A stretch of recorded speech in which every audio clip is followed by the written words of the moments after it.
Well, hi there, and welcome back to another episode of the All Around Growth Podcast. My name is Rob Kaiser, and I am your host.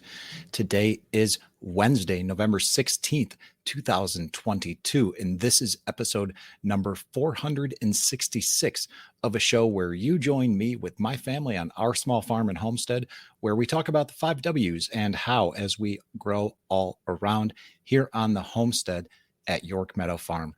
Now, in today's show, we are going to do a deep dive into a few different aspects of Christianity. That's right. Now, I understand that religion and spirituality are not the topics of choice for many people in the audience, but the reason I bring it up and we are doing a show about it today is because spirituality is part of a balanced life. And when we set goals in life, we are setting goals in financial, physical, personal development, family, spiritual, social, and career. Those are the 7 aspects of life that are outlined in the goal setting workbook that I will link to in the show notes. And part of my own spiritual goals is the inclusion of increased dialogue about my own spiritual path. And that is what today's episode is all about. So with that said, I would encourage you to keep an open mind with regard to today's show, because the purpose of today's show is, for me at least, is to obtain information and share what I'm learning with you.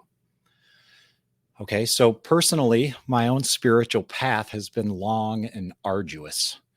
I was born and raised in a family that was very active within the Roman Catholic faith, and I went to a Roman Catholic grade school, the very same school that my father attended, and I grew up in the very same town, along with my brothers and sisters, in the very same town that my father grew up in. My grandfather was very active in the church, and our family was also very active in the church. My parents sang in the choir.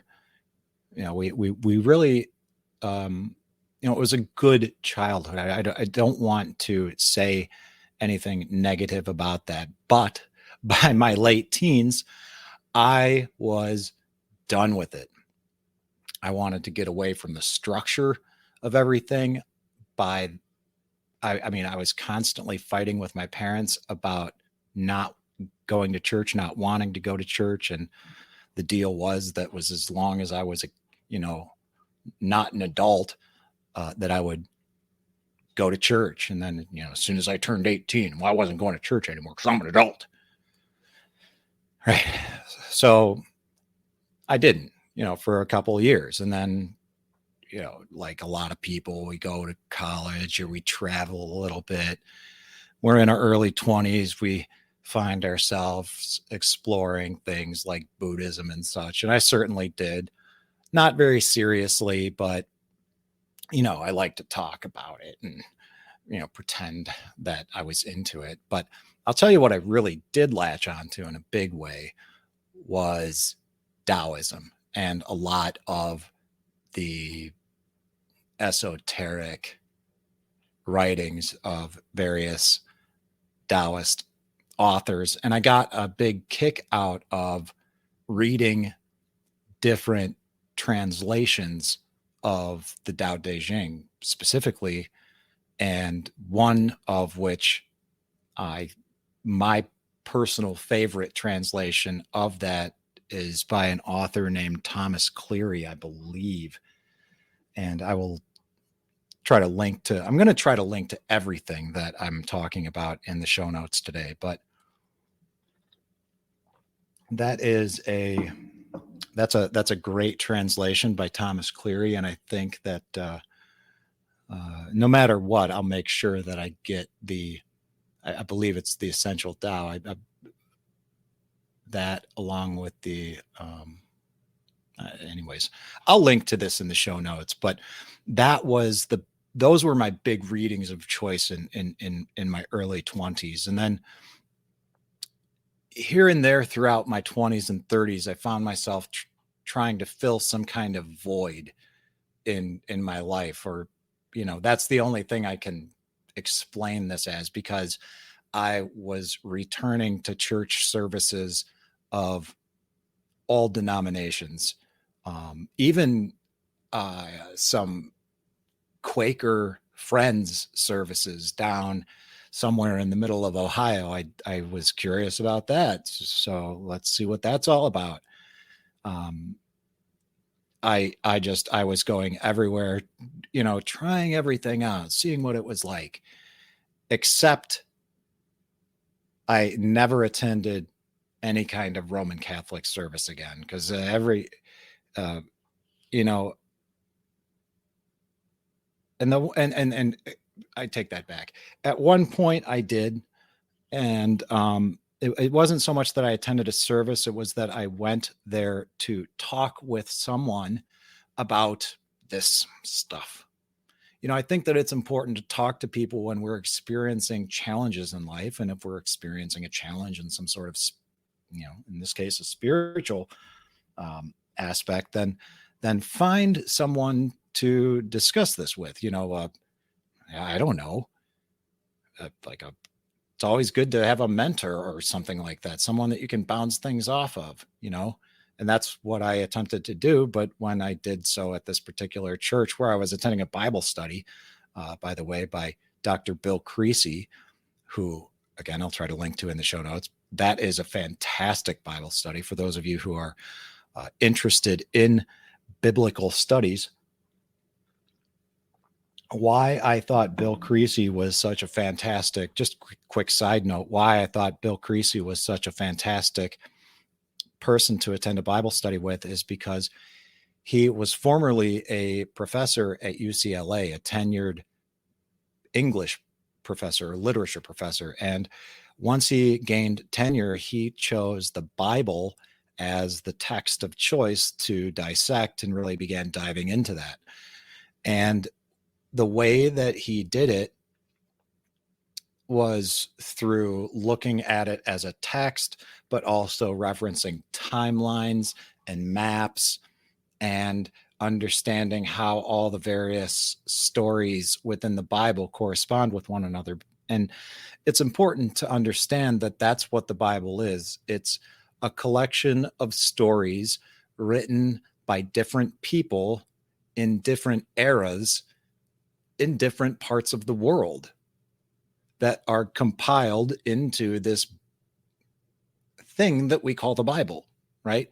It's not just like some manuscript or something like that.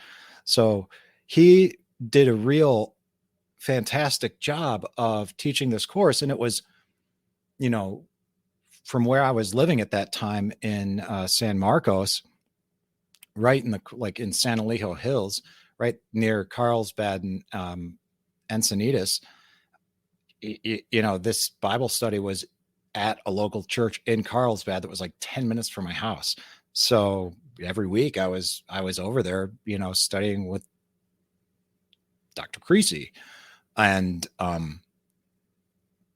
so I decided that, as I'm processing all of this, I was at the church anyways. So I made an appointment with someone there, and it turned out to be a nun. And I won't go into the details, but again, it was just another kind of unfortunate negative experience that I had within the Roman Catholic Church, and just left this unsavory taste in my mouth. So, ultimately, this episode today is not going to be about the promotion of any particular faith or denomination, right? That's not what I'm here to do. I'm not here to try to convert you to anything, quite frankly, but I am here to say that I am a Christian man. Full stop. I I am I guess they would call it a believer or whatever. I'm a Christian. I get that's kind of where it ends, right? And what's going to be discussed today is like my own particular walk of faith and where I'm at now, and that's a little bit of uh anyway, that's what we're going to talk about today is by my own particular walk of faith and where I'm at now with it. Now, I would encourage you to take your own walk of faith as well if you feel some sort of void within yourself. And I would also encourage you to consider reframing the way in which you think about your life and your goals. For example, instead of chasing your dreams and your passion, perhaps consider what God's purpose for you in this life is. And if you find the word God unsavory, then by all means, feel free to insert the word creator or universe into that statement. For I believe thinking outside of ourselves is the key to truly understanding ourselves. So, again, instead of chasing your dreams and your passions, think about what the Creator's purpose for you in this life is. Now, before we jump into the actual show, right? And the topic of today's show, which is Protestants, Catholics, and Orthodox, oh my, let's take a moment to mention our show sponsors. All right, shall we? Now, this show is brought to you in part by the homestead here at York Meadow Farm. And York Meadow Farm produces handcrafted batches of probiotic-rich fermented foods and natural bath and body products. Easy for me to say. The new online store allows you to order market fresh lacto-fermented foods and natural bath and body products scented with pure essential oils, I might add, from the convenience of your own home. That's right. No fragrance oils, only pure essential oils, nothing but quality in the bath and body products. You can order all of that from the convenience of your own home. There's also a new merch page that we're working on. And it's worth pointing out that listeners of the show receive 25% off all orders by entering the discount code all around growth at checkout. So please consider purchasing products that you are likely already using from York Meadow Farm for deep discounts with free shipping on orders over $45 and an additional 25% off with that discount code all around growth. All right. I'd also like to thank Food Forest Farms for the continued support of the show and for the assistance of providing a new video recording and streaming platform, which allows the show to reach a broader audience on YouTube and many other platforms. Many episodes are now in video form, and we are going to be performing a live stream every Friday moving forward. And this week's live stream is on Friday at 10 a.m. Eastern Standard Time. So I would encourage you to tune in for that. And what we're going to talk about on Friday is how the show has grown over the past few years. And the members of the Telegram group are encouraged to call in and talk about the change in development in their own lives over the past couple of years. And, share their experiences with all around growth in their lives. So you can join the Telegram group at t.me/allaroundgrowth and learn how you can participate in the live stream on Friday and be a part of the show. So check it out, t.me/allaroundgrowth. I'll be sharing more information on that today. And as far as Food Forest Farms is concerned, you can learn more about all of them and how they're making, well, not how they're making this happen, but they are making this happen. And you can learn more about them at foodforestfarms.com. They're a locally owned and operated, beyond organic, biointensive city farm and coffee roaster and more. Check everything out at foodforestfarms.com. And with the housekeeping taken care of, let's go ahead and get into the show, shall we? Now, we're going to cover a lot in this episode, and I'm going to try to link to everything that has been discussed and that I'm about to discuss in the show notes for your reference for those of you who are interested. Now, like I said, I was on a spiritual journey in my 20s and 30s. And in my mid to late 30s, I guess I just lost track of just about everything spiritual for a few years while chasing other people's dreams and not being mindful of my finances, not being mindful of my life, really.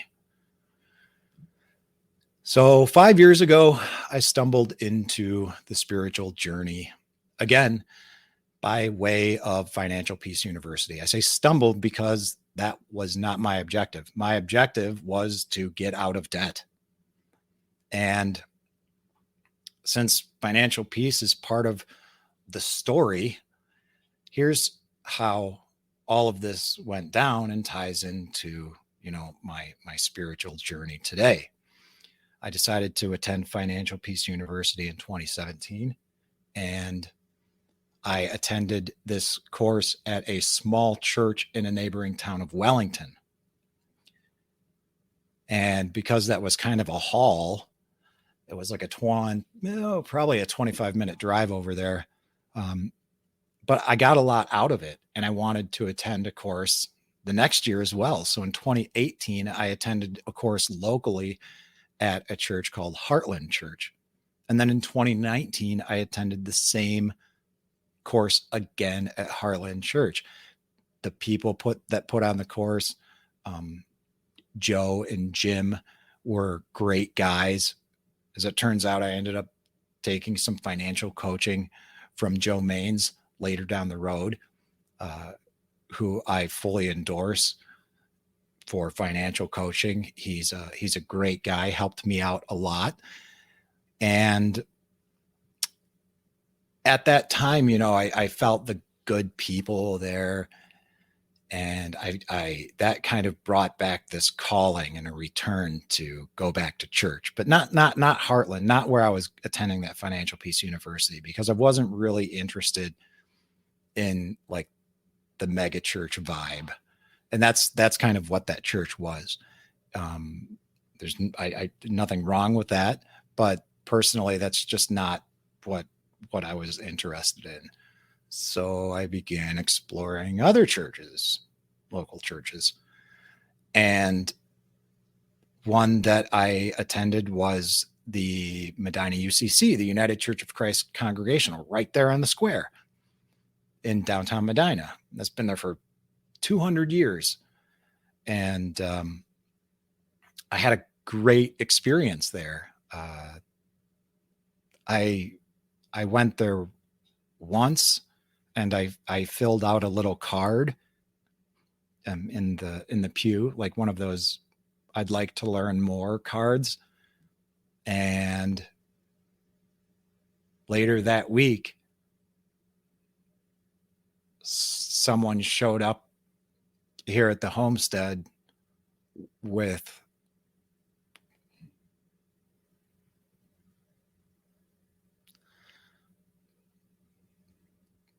a warm loaf of bread. And I'm hesitating. And those of you listening can probably hear it in my voice that I'm getting a little emotional.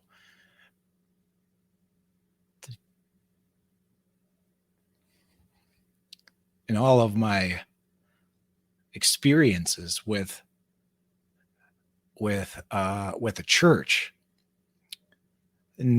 never had I felt so welcomed.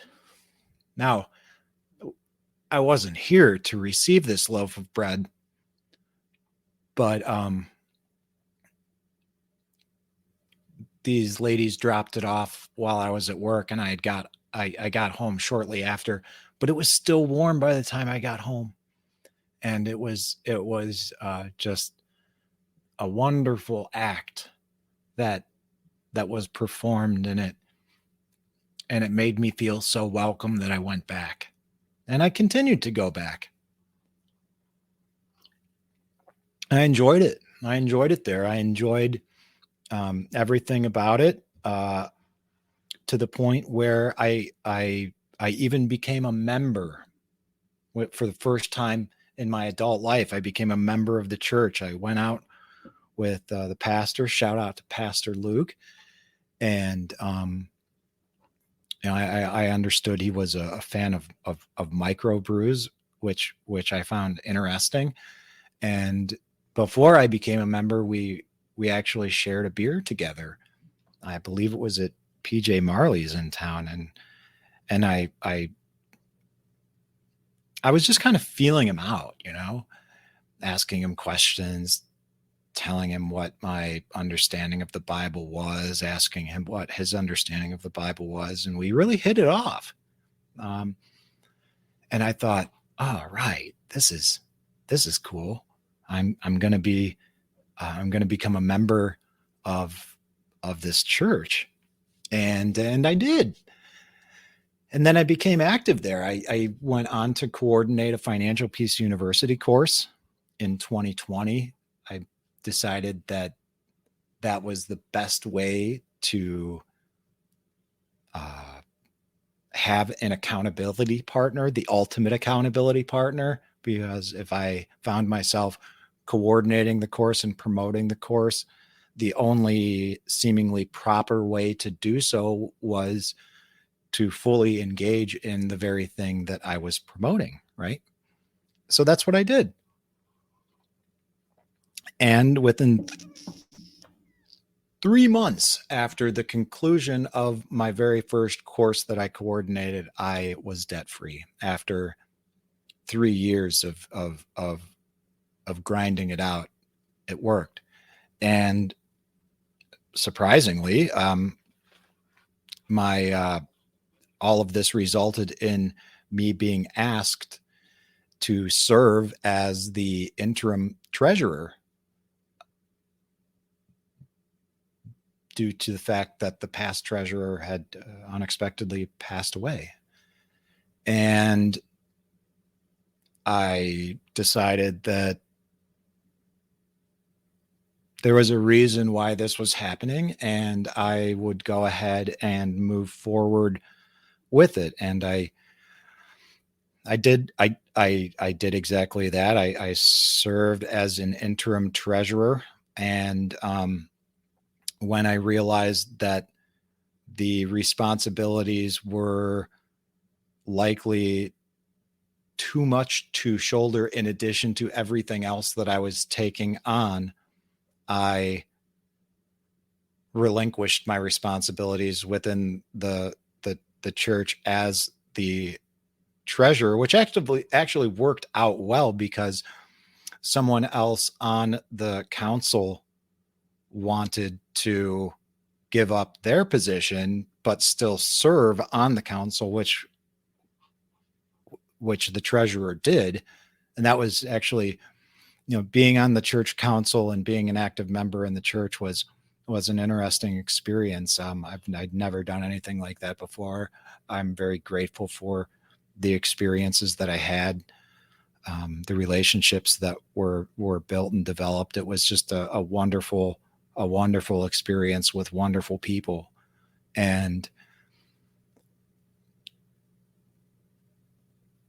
But shortly after relinquishing my responsibilities within the church, I found myself seeking again, right? For landing in the church several years ago, initially it was because of Financial Peace University. But then I realized the benefit in participating in a church. And it was in 2019 when I actively began seeking membership in Medina UCC after exploring churches. And it was also that year where I began participating in a local volunteer organization, a local fraternal organization, in order to get more involved with my community. So after active involvement in paying off debt and building community and participating in the church and being an active member, I found myself longing for God. And it was right around that same time when I began attending different churches. And that is the backstory for the episode of today.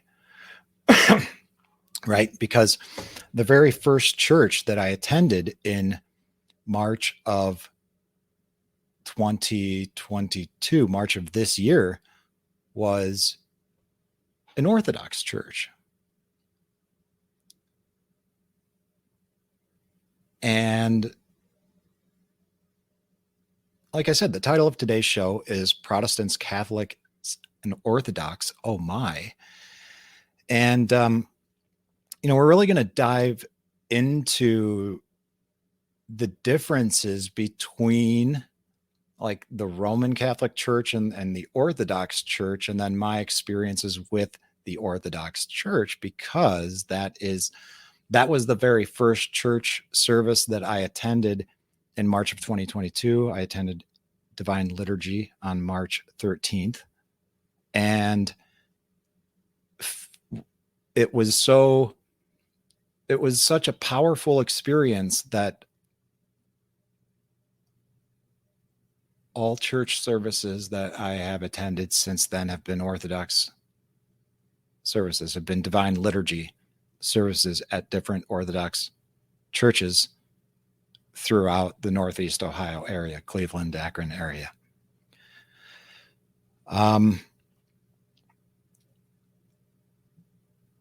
So what I'm going to do is link to some basic Protestant church information, what Protestant churches are all about. But we're really going to dive into the differences between Catholicism, Roman Catholicism, and Orthodox, the Orthodox Church, right? Because,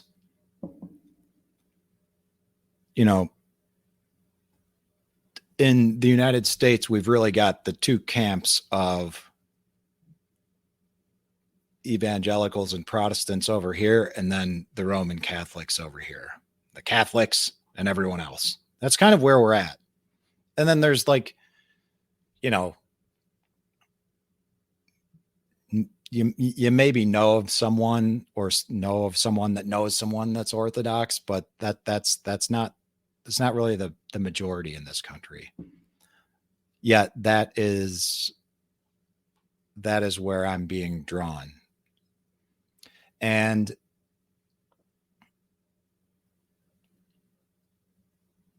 it's interesting. It was just, like I said, that experience at the very first Divine Liturgy was so intensely moving that I've continued to go back to Orthodox churches. Not only was it so intensely moving, but when I got there, the individual that was in there kind of greeting people as we walk into the church came up to me and gave me a little handbook and explained to me that the service wasn't going to be in English, but if I wanted to try to follow along, that the handbook was both in English and I believe Church Slavonic. And he also said that if I was interested in talking to the priest after the service that could be arranged. And I said that would be nice. And the service was quite long. It was a longer service because, unbeknownst to me, that was the Sunday of Orthodoxy, and there was a lot going on later in the day, church activities and such. But even nevertheless, the priest came right to me afterwards, and we sat down after everyone departed and we talked. And he welcomed me in the warmest way that I'd ever experienced anywhere in my entire life. And I kept going back.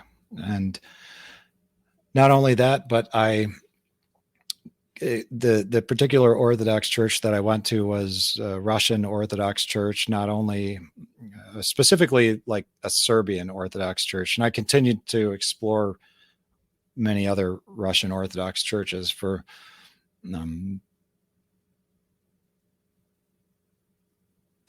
reasons that I don't fully understand. And I was continually drawn to the services that were in this old Church Slavonic, which is, as far as I can tell, akin to Roman Catholic masses being said in Latin. It's a language that's kind of dead and has been lost throughout generations.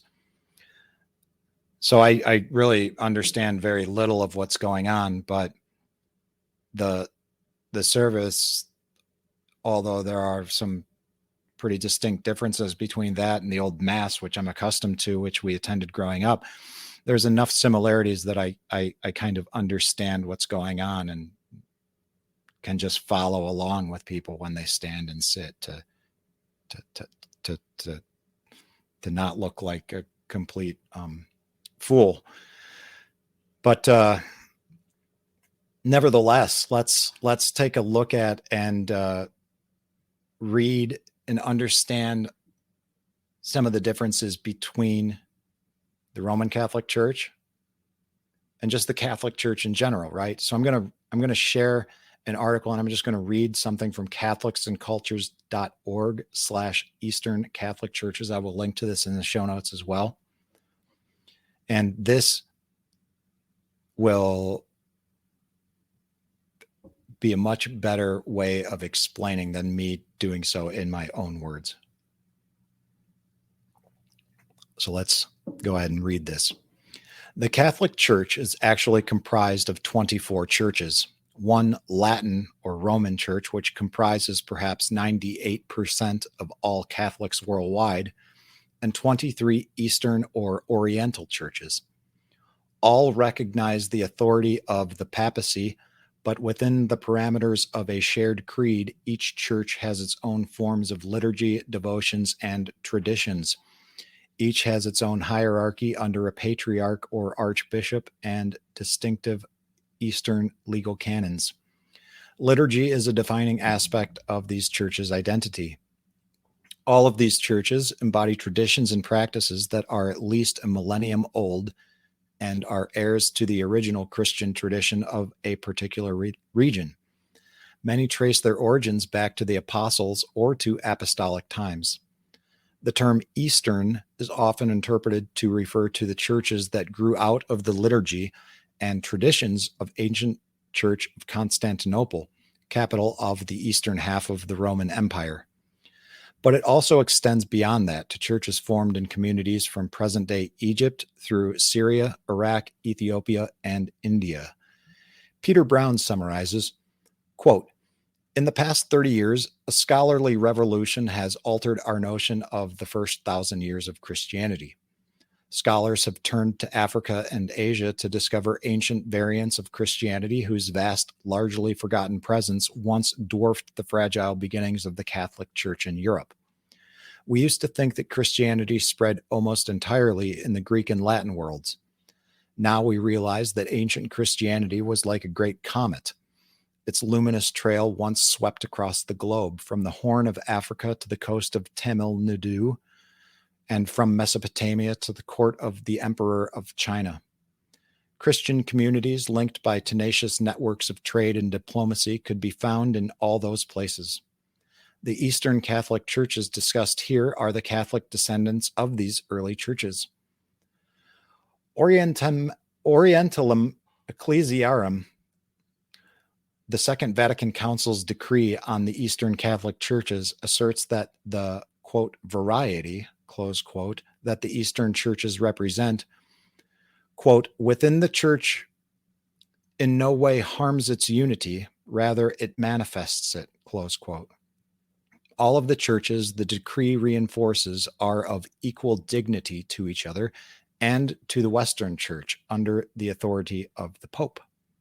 All are encouraged to preserve and develop both their liturgy and, quote, way of life, close quote. The story of these ancient churches' historic relations to Rome is complex. After the Great Schism between East and West of 1054, most of the churches were aligned with Orthodoxy. Beginning in the late 16th century, some clergy and members of those churches united with the Church of Rome. Today, all but two of these churches, the Maronite Church and the Italo-Albanian Church, have counterpart Orthodox churches. Each of the churches grew out of a particular geographic place and culture, and it has generally been tied to strong nationalist sentiment, though these churches has now spread globally to many parts of the globe. All right, here's where it gets interesting.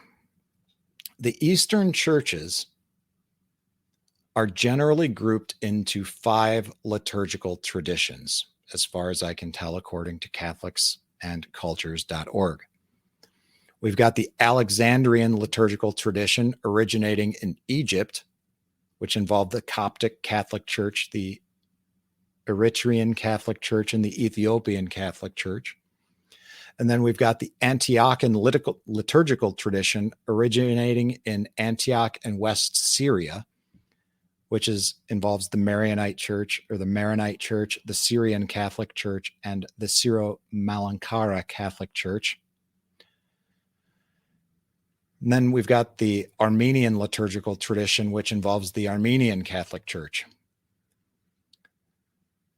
Fourth, we've got the Chaldean or East Syrian liturgical tradition originating in Mesopotamia, which involves the Chaldean Catholic Church and the Syro-Malabar Church. And then we've got the Byzantine or Constantinople,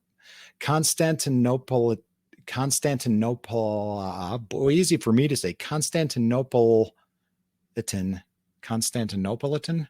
Boy, that's a tough one. The Byzantine or Constantinopolitan liturgical tradition originating in Constantinople.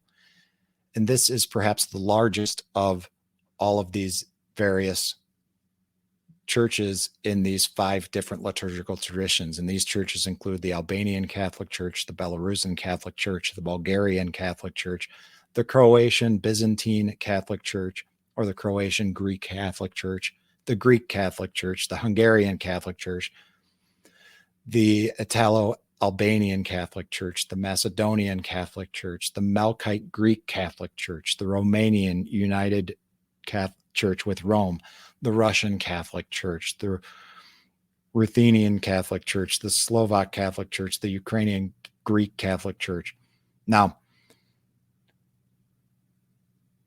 again, we've got the Catholic Church consisting of 24 churches, one being the Roman Catholic Church, comprised of 98% of all Catholics worldwide, and these 23 other Eastern churches, right? Now, I was originally going to title the show something different, and the title of the show was originally going to be called Russian versus Byzantine versus Coptic versus Syrian Christianity and more. Because, like I said, I've been attending Russian churches lately, but I have friends who have attended Byzantine churches in the past. And we talked about that recently, which got me thinking, well, what's the difference between the Byzantine and the Russian churches? And as far as I can tell, Byzantine Catholics keep Eastern liturgical practices, and many churches also pray the divine liturgy in Old Slavonic. But like the Roman Catholic Church, they accept the idea of the Pope as being the leader of the church, whereas the Orthodox churches do not. The Orthodox churches have a hierarchy that consists of spiritual fathers and elders, but there is no one pope. And my understanding of the Pope is that the Pope is the leader, the supreme infallible leader of the Catholic Church, and the Orthodox faith recognizes Christ as the leader of the church. And the reason Coptic and Syrian Christianity got thrown in the mix is because when I drive to the Orthodox church that I attend the most, I pass a Coptic Christian church on the way. And I was always curious about what that was. So I decided we'd just read briefly about that. Like, who are the Coptic Christians? And like, what's that all about? Now, Coptic Christians are an ethno-religious group indigenous to Northeast Africa who predominantly reside in the region of modern Egypt, where they are the biggest Christian denomination in the nation. Okay. So basically, the Coptic Christians are the Orthodox from what's now known as Egypt. That's it. No big deal, right? So up at the Tremont Farmers Market recently, where we were in October, right down the road from the market, like right across the street, literally, there's this one church that's called the Syrian Orthodox Church. And I think I don't remember the name of the church, but I thought, what's the Syrian church? You know, and as we just read, the Syrian church falls under the Antiochian liturgical tradition originating in Antioch in West Syria. Okay. So the Orthodox churches, right? Just to share a little bit about the Orthodox Church, I'm just going to go ahead and read from the same source that I read about the Coptic Church. And this is from Christianity.com. What is the Orthodox Church? History and beliefs of Orthodoxy. Orthodox definition and meaning. Orthodox. Of a person or their views, especially religious or political ones, or other beliefs or practices, conforming to what is generally or traditionally accepted as right or true, established and approved. Orthodoxy is belief or adherence to traditional or affirmed creeds, notably in religion. In the Christian sense, the term means, quote, conforming to the Christian faith as represented in the creeds of the early church, close quote. The first 7 ecumenical councils were between the years of 325 and 787 AD, with the purpose of establishing accepted doctrines. In historic Christian use, the word orthodox relates to the collection of doctrines that were accepted by the early Christians. Several ecumenical councils were gathered over a period of several centuries in an attempt to establish these doctrines. The most notable of these historic declarations was that between the Homoousian doctrine, which became Trinitarianism, and the Heteroousian doctrine called Arianism. The Homoousian doctrine, which characterized Jesus as both God and man, with the canons of the 431 Council of Ephesus, won out in the church and was referred to as orthodoxy in most Christian purposes, since this was the understanding of early Christian church fathers and was confirmed at the ecumenical councils. The next section reads about the history of the Orthodox Church. Although originally the Eastern and Western Christians shared the same faith, the two sides began to separate after the Seventh Ecumenical Council in 787 AD and are generally considered to have ultimately divided over the dispute with Rome in the so-called Great Schism in 1054, which is linked to in this article. Particularly, this occurred over the papal claim to supreme authority and the doctrine of the Holy Spirit. The split became definitive with the failure of the Council of Florence in the 15th century. Yet, in the determinations of majority Orthodox, a crucial significance was the conquering of Constantinople in 1204 during the Western Christian Fourth Crusade. The sacking of Constantinople by the Crusaders eventually led to the loss of this Byzantine capital to the Muslim Ottomans in 1453. Following the 1054 Great Schism, both the Western Church and Eastern Church continued to consider themselves uniquely Orthodox and Catholic. Augustine wrote On True Religion, quote, "Religion is to be sought only among those who are called Catholic or Orthodox Christians, that is, guardians of the truth and followers of right," close quote. Over time, the Western Church gradually identified with the quote, Catholic label, and people of Western Europe gradually associated the quote, Orthodox label with the Eastern Church. In some languages, the Catholic label is not necessarily identified with the Western Church. And on a side note, as I read in the Handbook of Divine Liturgy, they make this very clear about the translations into English and the difficulty in translating the word Catholic from Greek and Old Slavonic and other languages.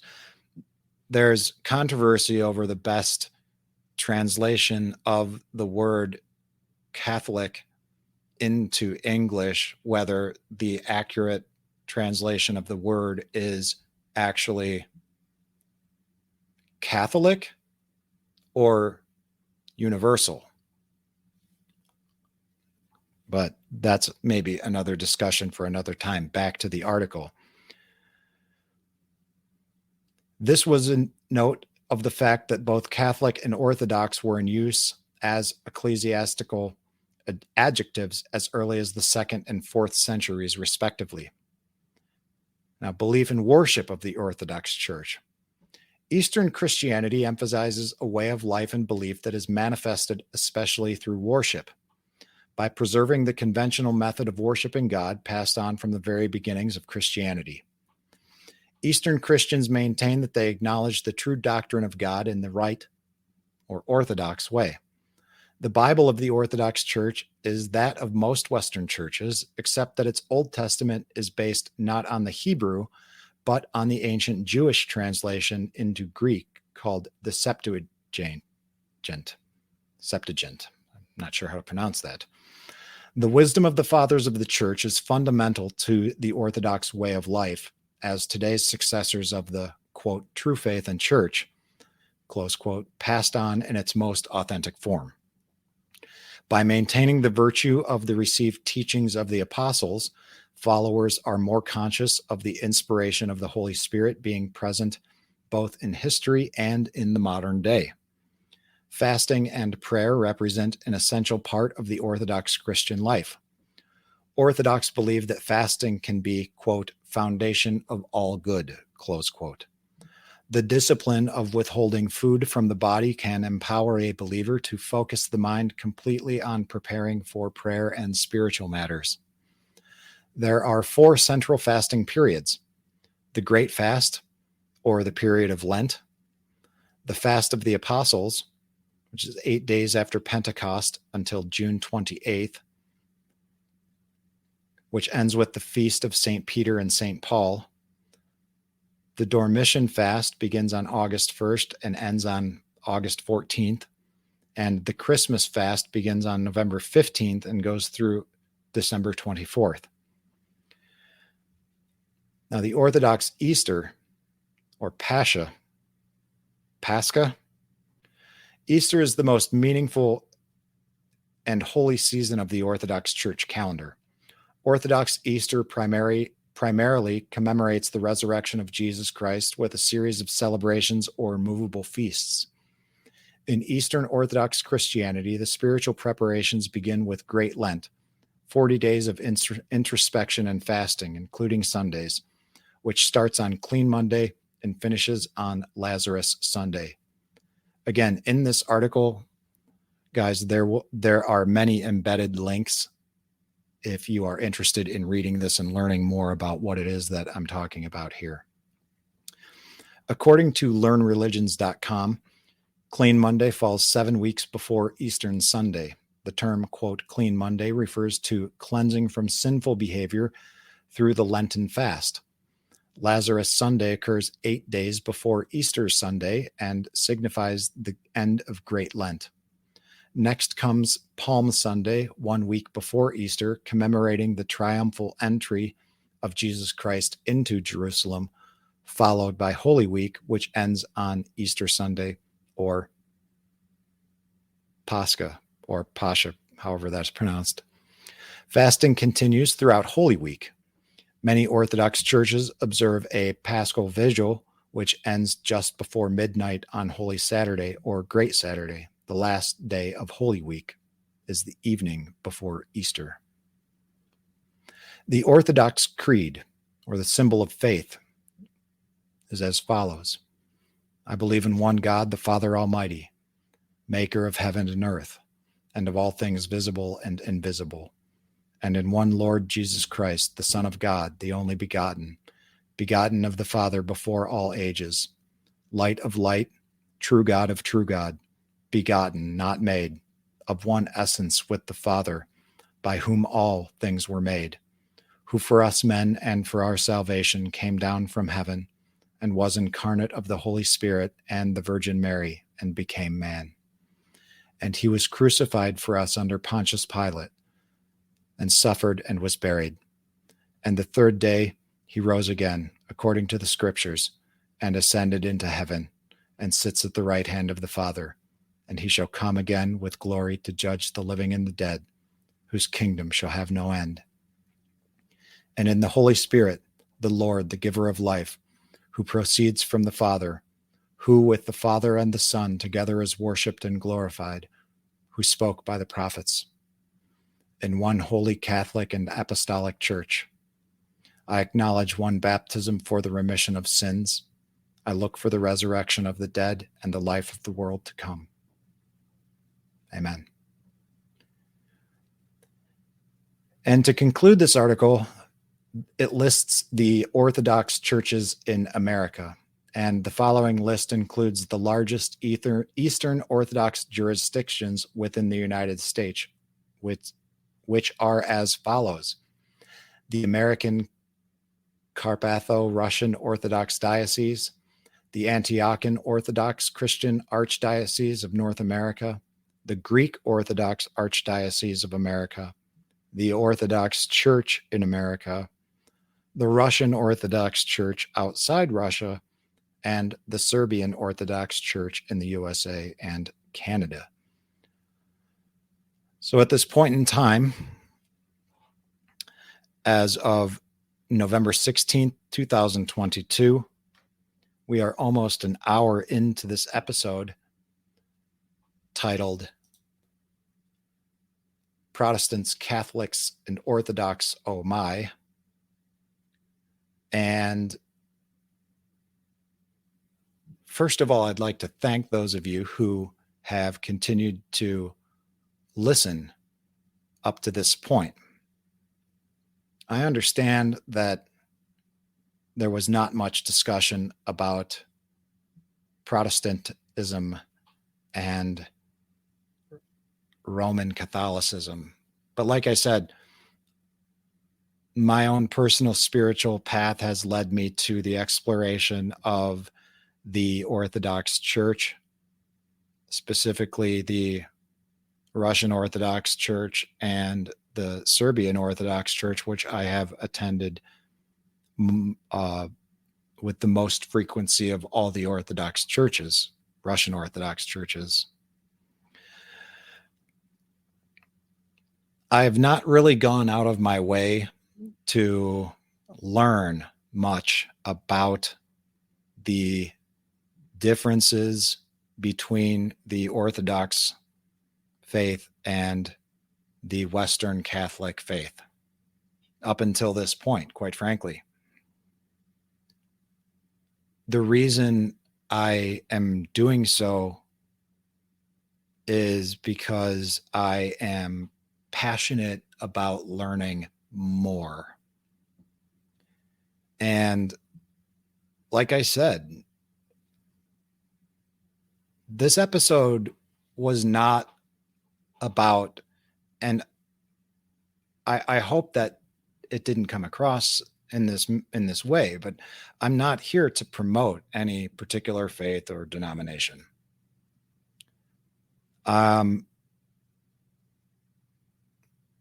nor am I here to promote Christianity, for that matter. I'm not here to convert you.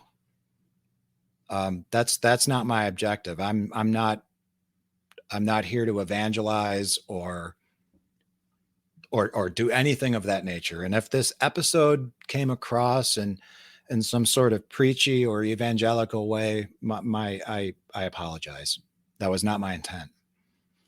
But like I said, my objective was to simply share with you the information that I'm obtaining to satisfy my own curiosity on some of the differences between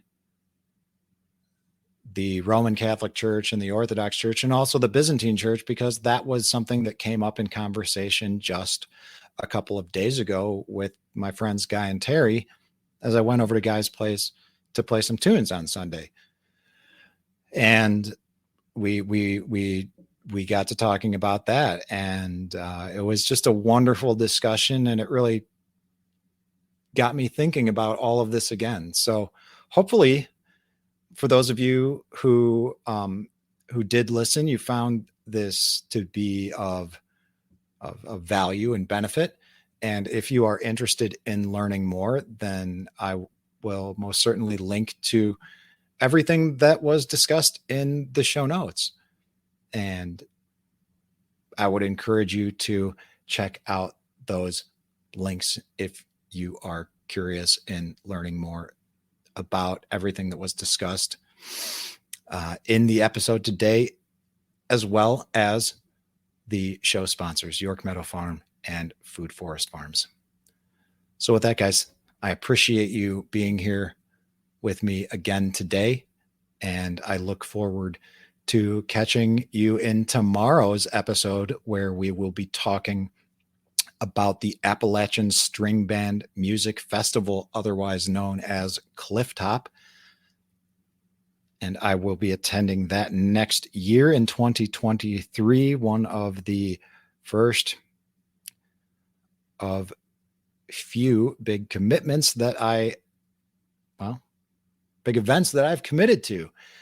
And Friday, we will again be doing a live stream at 10 o'clock Eastern time on YouTube. And I will link to that in the show notes. So be sure to check that out, subscribe to the YouTube channel, and hit the notification bell so that you can be reminded for the live stream and chime in with comments. And if you're in the Telegram group at t.me/allaroundgrowth, you will know how to join in the show and participate and be a part of it as we talk about the growth and development of the show over the past few years, growth and development of your life, and how we're all changing and what the plan is moving forward.